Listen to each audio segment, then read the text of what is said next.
I am Neetu Gupta, your science teacher from Gyandeep Senior Secondary Public School, Shukrabad. Students, ये video class 8 की chapter number 4 materials यानी कि metals और non metals पर आधारित है। हमने पिछली वीडियो में लेसन 3 आपका synthetic fibres and plastic complete किया था, उसको आप ज़रूर देखें। ना your chapter is lesson 8 materials, metals and non metals. Students, आप अपनी डेली लाइफ में कई सारे मटेरियल्स यूज़ करते हैं, जैसे कि प्लास्टिक की चेयर्स, आपके ग्लास, आपकी इयररिंग्स, आपकी बैंगल्स, पेंसिल लीड, इसी तरह से कई सारे मटेरियल्स आप यूज़ करते हैं। तो उनमें से कोई मेटल्स होता है और कोई नॉन मेटल्स होता है, यानी कि मटेरियल्स को हम उनकी प्रॉपर्टीज़ के बेस पर हम उसको मेटल्स और नॉन मेटल्स पर डिवाइड करते हैं। ओके स्टूडेंट्स, और मेटल्स और नॉन मेटल्स को जैसे कि आपकी मैंने कुछ एग्जांपल्स लिए हैं लाइक दैट, जैसे कि हम गोल्ड की बैंगल्स यूज़ करते हैं, आपका पेंसिल लीड यूज़ करते हैं। इसके अलावा हम कुछ आपके जैसे आपका ये सल्फ़र है, सल्फ़र, इस तरह से चारकोल या कार्बन यूज़ करते हैं। तो हम इनको उनकी प्रॉपर्टीज़ के आधार पर कि ये किस तरह के हैं, तो उसके आधार पर हम मेटल्स और नॉन मेटल्स में डिवाइड करते हैं। ओके स्टूडेंट्स, तो इसको हम कैसे देखते हैं कि ये मेटल्स है कि नॉन मेटल्स है। तो इनको हम उनके फिज़िकल प्रॉपर्टी, जैसे कि आपके ये किस तरह की अपीयरेंस है, चमकदार हैं या सोनरस हैं या फिर मैलेबल है या डक्टाइल हैं, तो इस तरह से हम इनको नॉन मेटल्स और मेटल्स में डिवाइड करते हैं। ओके, आगे बढ़ने से पहले हम कुछ पॉइंट डिस्कस करते हैं, जैसे कि सब्सटेंस या एलिमेंट्स के बारे में हम बात करते हैं कि metals and non metals. Okay, now students, a substance which cannot be broken down into two or more simpler substances by chemical reaction by applying heat, light or electricity is called an element. Okay students, सभी आप जानते होंगे कि substance एक पदार्थ जो कि broke down नहीं हो सकता किसी भी दो या दो से अधिक सिंपल सब्सटेंस में किसी भी केमिकल रिएक्शन के द्वारा, चाहे वो हीट हो, चाहे लाइट हो, चाहे इलेक्ट्रिसिटी हो, किसी के द्वारा भी वो दो या दो से अधिक सब्सटेंस में नहीं टूट सकता, उसे हम बोलते हैं एलिमेंट। जैसे फॉर एग्जांपल आयरन, हम आयरन की बात करते हैं। Iron is an element. Iron क्या है? एक एलिमेंट है, because it can not be broke down into 2 और मोर सिंपल सब्सटेंस, क्योंकि ये जो एलिमेंट है वो एक या दो से अधिक सिंपल सेंटेंस में नहीं टूट सकता by the usual method of carrying out chemical reaction. अगर हम कोई केमिकल रिएक्शन जैसे कि आप उस पर हीट अप्लाई कर रहे हैं, लाइट अप्लाई कर रहे हैं या इलेक्ट्रिसिटी फ्लो करा रहे हैं, तो वो एक सिंपल सब्सटेंस में नहीं टूटेगा। ओके स्टूडेंट्स, तो the elements themselves are the simplest substance, क्योंकि एलिमेंट्स क्या है? खुद में ही एक सिंपल सब्सटेंस है। That is why they can not be broke down into any more simpler substance, इसलिए वो एक से ज़्यादा सिंपलर सब्सटेंस में नहीं टूट सकता। तो सम ऑफ कॉमन एलिमेंट्स, आपने कुछ कॉमन एलिमेंट्स भी पढ़े होंगे, जैसे हाइड्रोजन है, helium, carbon, nitrogen, oxygen, sulphur, phosphorus, silicon, ये सभी क्या हैं? एलिमेंट्स हैं। और every element is represent by a symbol, प्रत्येक एलिमेंट एक सिंबल से रिप्रेजेंट होता है। दैट इज़ जैसे कि कुछ आपको एलिमेंट दिखाए गए हैं, इसकी दिस वन हाइड्रोजन आपको दिखाया गया है, कार्बन है, कार्बन को हम C से रिप्रेजेंट करते हैं, हीलियम को He से रिप्रेजेंट करते हैं, ऑक्सीजन को O से, एल्यूमिनियम को Al से। इस तरह से कई सारे आपको एलिमेंट दिखाए गए हैं जिसकी सिंबल्स आपको लिखे हुए हैं। ओके, इसलिए इनको आप नोट कर सकते हैं अपनी कॉपी पर। दिस वन सल्फ़र को S से रिप्रेजेंट करते हैं। ओके स्टूडेंट्स, नाउ स्केडियम को Sc से, आयरन को Fe से, गैलियम को Ga, krypton Kr, silver Ag, tellurium को Te से और प्लेटिनम को Pt। इस तरह से कई सारे एलिमेंट्स हैं जिनको अपनी अपनी सिंबल्स प्रोवाइड कराए गए हैं। तो हमने जाना कि every element is represented by a symbol, प्रत्येक एलिमेंट को हम सिंबल से रिप्रेजेंट करते हैं जिससे कि हम उसको आसानी से नोट डाउन कर सकें। तो all the elements have a separate symbol, प्रत्येक एलिमेंट के लिए एक सेपरेट सिंबल होता है। तो नो टू एलिमेंट्स, कोई भी दो एलिमेंट्स एक जैसे सिंबल नहीं रख सकते। A symbol is the short way to write the elements, symbol जो है एक शॉर्ट तरीका है जिससे हम एलिमेंट्स को शॉर्ट अच्छी मतलब छोटे तरीके में लिख सकते हैं। For example the symbol of hydrogen, अगर हमने हाइड्रोजन लिखा है तो हम H लिख सकते हैं, where as the symbol of magnesium को हम Mg लिख सकते हैं, Mg से रिप्रेजेंट कर सकते हैं। The symbol of an element also represent one atom, यानी कि जो एलिमेंट का जो सिंबल है वो स्वयं में एक एटम को रिप्रेजेंट करता है ऑफ दैट एलिमेंट, उस एलिमेंट का। तो हम we will discuss the symbols of element. आपने हायर क्लास में हम इसको पढ़ेंगे, इसको हम हायर क्लास में पढ़ेंगे। आगे जो सिंबल्स हैं आपके, the smallest particle of element is called atom. हम पहले जानते हैं कि जो स्मॉलेस्ट पार्टिकल है एलिमेंट का उसे हम बोलते हैं एटम। और a sample of an element contains only one kind of atom, यानी कि जो आपका एलिमेंट है उसका सैम्पल केवल एक प्रकार के एटम को दर्शाता है। जैसे कि आपके पास अगर आयरन है तो आयरन में आयरन के ही एटम्स होंगे। तो this give us another definition. अगर हमें क्या देता है, एक दूसरी डेफिनेशन देता है एलिफेंट्स की, which can be written as, हम उसको इस तरह से लिख सकते हैं, an element is a substance which is made up of only one kind of atoms. एक एलिमेंट्स एक ऐसा सब्सटेंस है जो कि बना होता है ओनली एक काइंड के एटम से, ओके, एक प्रकार के एटम से बना होता है। There are as many type of atoms as are elements, कई सारे एटम्स हैं जो एलिमेंट्स के रूप में कार्य करते हैं। So different elements are made up of different kinds of atoms. तो अलग अलग एलिमेंट्स जो हैं अलग अलग काइंड्स के एटम्स से बने होते हैं। फॉर एग्जांपल सल्फ़र एलिमेंट, अगर हम सल्फ़र एलिमेंट की बात करें तो sulphur element is made up only sulphur atoms, यानी कि सल्फ़र एलिमेंट केवल सल्फ़र एटम से बना होगा, जबकि whereas iron element is made up of only iron atoms, जो आयरन एलिमेंट है वो केवल आयरन एटम से बना होगा। तो the atoms of an element remain unaffected by the physical changes in the element, यानी कि जो आयरन आपका एटम है, the atom of an element remain, यानी कि एलिमेंट का जो एक एलिमेंट का जो एटम है वो कभी भी इफेक्टेड नहीं होता,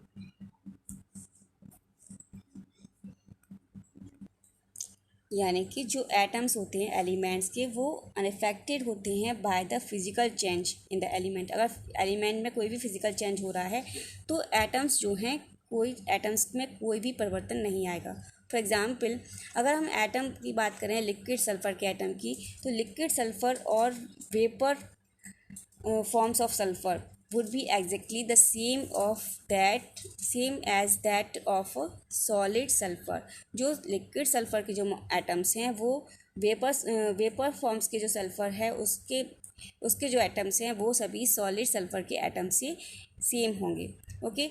although there is an examples verify to of substance in the universe, okay. तो कई सारे एग्जाम्पल ऐसे हैं, कई सारे एटम सब्सटेंस हैं जो यूनिवर्स में प्रेजेंट हैं, but the number of elements forming this substance is limited. लेकिन जो नंबर ऑफ सब्सटेंस हैं जिससे नंबर ऑफ एलिमेंट्स हैं जो एलिमेंट्स इन सब्सटेंस को बना रहे हैं वो लिमिटेड हैं, यानी कि there are only 92 natural occurring elements, यानी कि 92 एलिमेंट्स हमें जो अभी तक ज्ञात हैं वो प्रेजेंट हैं। An important classification of element is in terms of metal and non metals. अगर हम क्लासिफिकेशन की बात करें एलिमेंट्स को, तो एलिमेंट्स को हम नॉन मेटल्स और मेटल्स के आधार पर बांट सकते हैं, ओके। तो on the basis of their property, उनकी प्रॉपर्टी के आधार पर, on the basis of their properties, उनकी प्रॉपर्टीज़ के आधार पर हम ऑल द एलिमेंट्स सभी एलिमेंट्स को can be divided into 2 main groups, हम 2 मेन ग्रुप्स में बांट सकते हैं, metals and non metals, okay. Iron copper and aluminium are example of metals. जो आयरन कॉपर और एल्यूमिनियम हैं वो मेटल के एग्जाम्पल हैं, where as carbon, oxygen and sulphur example of non metals. तो all the metals have similar property, सभी metals की जो प्रॉपर्टी हैं उनकी प्रॉपर्टी सिमिलर होती हैं। इसी तरह से सभी नॉन मेटल्स की जो प्रॉपर्टी हैं वो सभी सिमिलर होती हैं। लेकिन अगर हम बोथ की बात करें, मेटल्स और नॉन मेटल्स दोनों की बात करें, तो but the properties of non metals are opposite to those of metals, यानी कि मेटल्स और नॉन मेटल्स की जो प्रॉपर्टी हैं वो अलग अलग होंगी। ओके, तो both metals as well as non metals are used in our daily life. हम मेटल्स और नॉन मेटल्स दोनों को ही हम अपनी डेली लाइफ में यूज़ करते हैं। ओके, तो we also use a number of compounds of metal and non-metals. Okay, before आगे बढ़ने से पहले हम उसकी प्रॉपर्टीज़ को जानने से पहले हम कुछ टर्म्स को जान लेते हैं। नंबर फर्स्ट आपका है मैलिएबल। मैलिएबल मीन्स होता है which can be beaten with a hammer to form thin sheet, यानी कि अगर हम किसी चीज़ को हैमर से पीट रहे हैं तो वो एक सीट में चेंज हो जाती है विदाउट ब्रेकिंग, बिना टूटे एक पतली चादर बन जाती है। लेकिन डक्टाइल मीन्स क्या होता है? डक्टाइल मीन्स होता है which can be stretched to form thin wires, यानी कि अगर हम किसी सब्सटेंस को खींचें, स्ट्रेच करें तो वो एक पतले तार में चेंज हो जाएगा, पतले तार में चेंज हो जाएगा। ओके, बिना टूटे। इसी तरह से ब्रिटल की बात करें, ब्रिटल मीन्स क्या होता है? Brittle means which breaks into pieces, यानी कि ऑन हैमरिंग और स्ट्रैचिंग। अगर हम किसी सब्सटेंस को स्ट्रेच कर रहे हैं या किसी उसको हैमर से पीट रहे हैं तो वो ब्रोक डाउन हो जाएगा इनटू पीसेस में। इसी तरह से लस्ट्रस है। लस्ट्रस मीन्स होता है शाइनी, यानी कि उसकी जो सरफेस है वो शाइनी होगी, चमकदार होगी। तो ये पॉइंट हमको ध्यान रखने हैं। नंबर फर्स्ट आपका मैलिएबल, नेक्स्ट डक्टाइल और ब्रिटल एंड लस्ट्रस। इन चारों टर्म्स में 4 टर्म्स हैं हमारे पास। इन चारों टर्म्स में हम द मेटल्स और नॉन मेटल्स की प्रॉपर्टी को डिस्कस करेंगे। ओके, ना बात आती है आपकी करेक्टरिस्टिक ऑफ मेटल। हम बात करते हैं करेक्टरिस्टिक ऑफ मेटल्स की। The important characteristic of metals are as follows. Okay, कुछ नीचे दी गई हैं आपकी, जैसे मेटल्स आर मैलिएबल। मेटल्स क्या है? हमारे मैलिएबल हैं। हमने क्या बताया था अभी कि मैलिएबल मीन्स क्या होता है? अगर हम किसी चीज़ को हथौड़े से पीट रहे हैं तो वो एक पतली चादर के रूप में परिवर्तित हो जाता है, चेंज हो जाता है। जैसे अगर हम किसी आयरन को हथौड़े से पीट रहे हैं तो आयरन क्या होगा? एक पतली चादर में चेंज हो जाएगा। ठीक है, अगर किसी सिल्वर को पीट रहे हैं तो पतली चादर में वो चेंज हो जाएगा। तो ये क्या है? हमारे मेटल्स हैं। इसी तरह से डक्टाइल एलिमेंट्स, मेटल्स क्या हैं? डक्टाइल भी हैं। डक्टाइल मीन्स क्या होता है? जब हम किसी उसको खींच रहे हैं, किसी मेटल को खींच रहे हैं तो वो एक बिना टूटे एक तार के रूप में फॉर्म हो जाएगी। इसके रूप में फॉर्म होगी? एक तार के रूप में। डक्टाइल मीन्स क्या होता है? विच कैन बी स्ट्रेच और drawn to form thin wires. Okay, तो इस तरह से मेटल्स में मैलिएबल और डक्टाइल दोनों ही करेक्टरिस्टिक्स होती हैं। इसके अलावा metals are good conductor of heat and electricity. Metals क्या हैं? हीट और इलेक्ट्रिसिटी के गुड कंडक्टर हैं, यानी कि अगर हमने कोई पिन ली है, पिन के एक सिरे को हम गर्म कर रहे हैं तो उसका दूसरा सिरा भी गर्म हो जाएगा। इसका मतलब ये है कि मेटल्स में हीट जो है कंडक्ट करती है। ओके, हीट जो है एक सिरे से दूसरी तरफ तक फ्लो करती है। इसी तरह से कॉपर को हम एक सिरे को हम गर्म करें तो दूसरा सिरा भी गर्म हो जाएगा। इस तरह से metals are good conductors of heat and electricity. Next हम बात करते हैं मेटल्स आर लस्ट्रस और शाइनी। मेटल्स कैसी होती हैं? लस्ट्रस होती हैं, यानी कि शाइनी। उनकी जो सरफेस होती है वो शाइनी होती है। जैसे सिल्वर है, गोल्ड है, सिल्वर और गोल्ड हमारे शाइनी होते हैं। कॉपर शाइनी परत चढ़ी होती है। इस तरह से एल्यूमिनियम जो है उसकी परत जो है शाइनी होती है। इस तरह से क्या है, कई सारी मेटल्स हैं जिनका जो अपना खुद का साइन लस्ट्रस होता है। मेटल्स आर लस्ट्रस और शाइनी। नेक्स्ट आपका बात करते हैं metals are usually hard and strong. Metal कैसी होती हैं? हार्ड होती हैं, कठोर होती हैं और स्ट्रॉन्ग होती हैं, यानी कि हम उनको अगर उसको हम प्रेस करें तो प्रेस नहीं होंगी। अगर हम उसको ब्रेक करें स्ट्रॉन्ग तो बहुत मजबूती, बहुत ज़्यादा ताकत हमको फोर्स लगानी पड़ेगी जिससे वो टूट सकें। ओके, इसी तरह से दे can not B cut easily. उनको हम काट नहीं सकते, उनको हम सीजर से या नाइफ से नहीं काट सकते।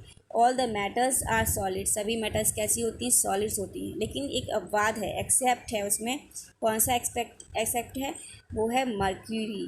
Mercury which is a liquid metal, mercury क्या है, एक लिक्विड मेटल है जो कि हमारे रूम टेम्परेचर पर लिक्विड होता है। तो metals have high melting points, metals का जो मेल्टिंग पॉइंट है वो हाई होता है, यानी कि बहुत ज़्यादा टेम्परेचर पर वो मेल्ट होती है। इसी तरह से बॉइलिंग पॉइंट भी उसका हाई होता है। तो metals have high densities which means they are heavy, metals जो है जगह घेरती है, इसका मतलब क्या है कि वो बहुत ही हैवी है, भारी होती है। And metals are sonorous, sonorous means होता है अगर हम उसको किसी से अगर हम उसको किसी चीज़ से पीट रहे हैं तो वो एक साउंड प्रोड्यूस करती है। सोनोरस मीन्स होता है साउंड प्रोड्यूस करना। तो metals are sonorous which means that metals take a ringing sound when we strike from with a hard object. Okay student, I think आपको ये मेटल का कैरेक्टरिस्टिक अच्छी तरह से एक्सप्लेन हो गया होगा। Now some of the examples of metals are there, कुछ एग्जाम्पल्स दिए गए हैं, iron, copper, aluminium, zinc, silver, gold, platinum, chromium, sodium. तो आयरन को हम Fe से रिप्रेजेंट करते हैं और कॉपर्स को हम Cu, एल्यूमिनियम को Al से, जिंक आपका Zn, सिल्वर आपका Ag, गोल्ड Au। इसी तरह से प्लेटिनम को आप Pt से रिप्रेजेंट कर सकते हैं। इसी तरह से आपका chromium Cr, sodium Na, potassium K, magnesium Mg, निकल Ni। तो इस तरह से हम कई सारे मेटल्स को हम सिंबल से रिप्रेजेंट करते हैं जिससे हम उसको शॉर्ट फॉर्म में लिख सकें। कोबाल्ट को Co से, टिन को Sn, calcium Ca, lead Pb, cadmium Cd। Okay, तो मर्क्यूरी है आपका इस Hg। ओके, इस तरह से हम कई सारे, एंटीमनी है आपका, टंगस्टन, मैग्नीज, यूरेनियम, इस तरह से कई सारे आपके कम से कम 92 नेचुरली अक्यूरिंग एलिमेंट्स हैं, जिसमें से 70 एलिमेंट्स आर मेटल। हमारे 70 एलिमेंट्स क्या हैं, हमारे मेटल्स हैं। All these metals are solid except one metal mercury which is liquid. Mercury क्या है, हमारी लिक्विड है। सारे सॉलिड्स हैं, 70 में से सारे सॉलिड हैं, केवल हमारी मर्क्यूरी ऐसी मेटल है जो लिक्विड में फॉर्म में रहती है। Okay, next it characteristic of non metals की बात करते हैं। तो कैरेक्टरिस्टिक नॉन मेटल्स में क्या है आपका, इसका सीधा बिल्कुल सीधे अपोजिट है।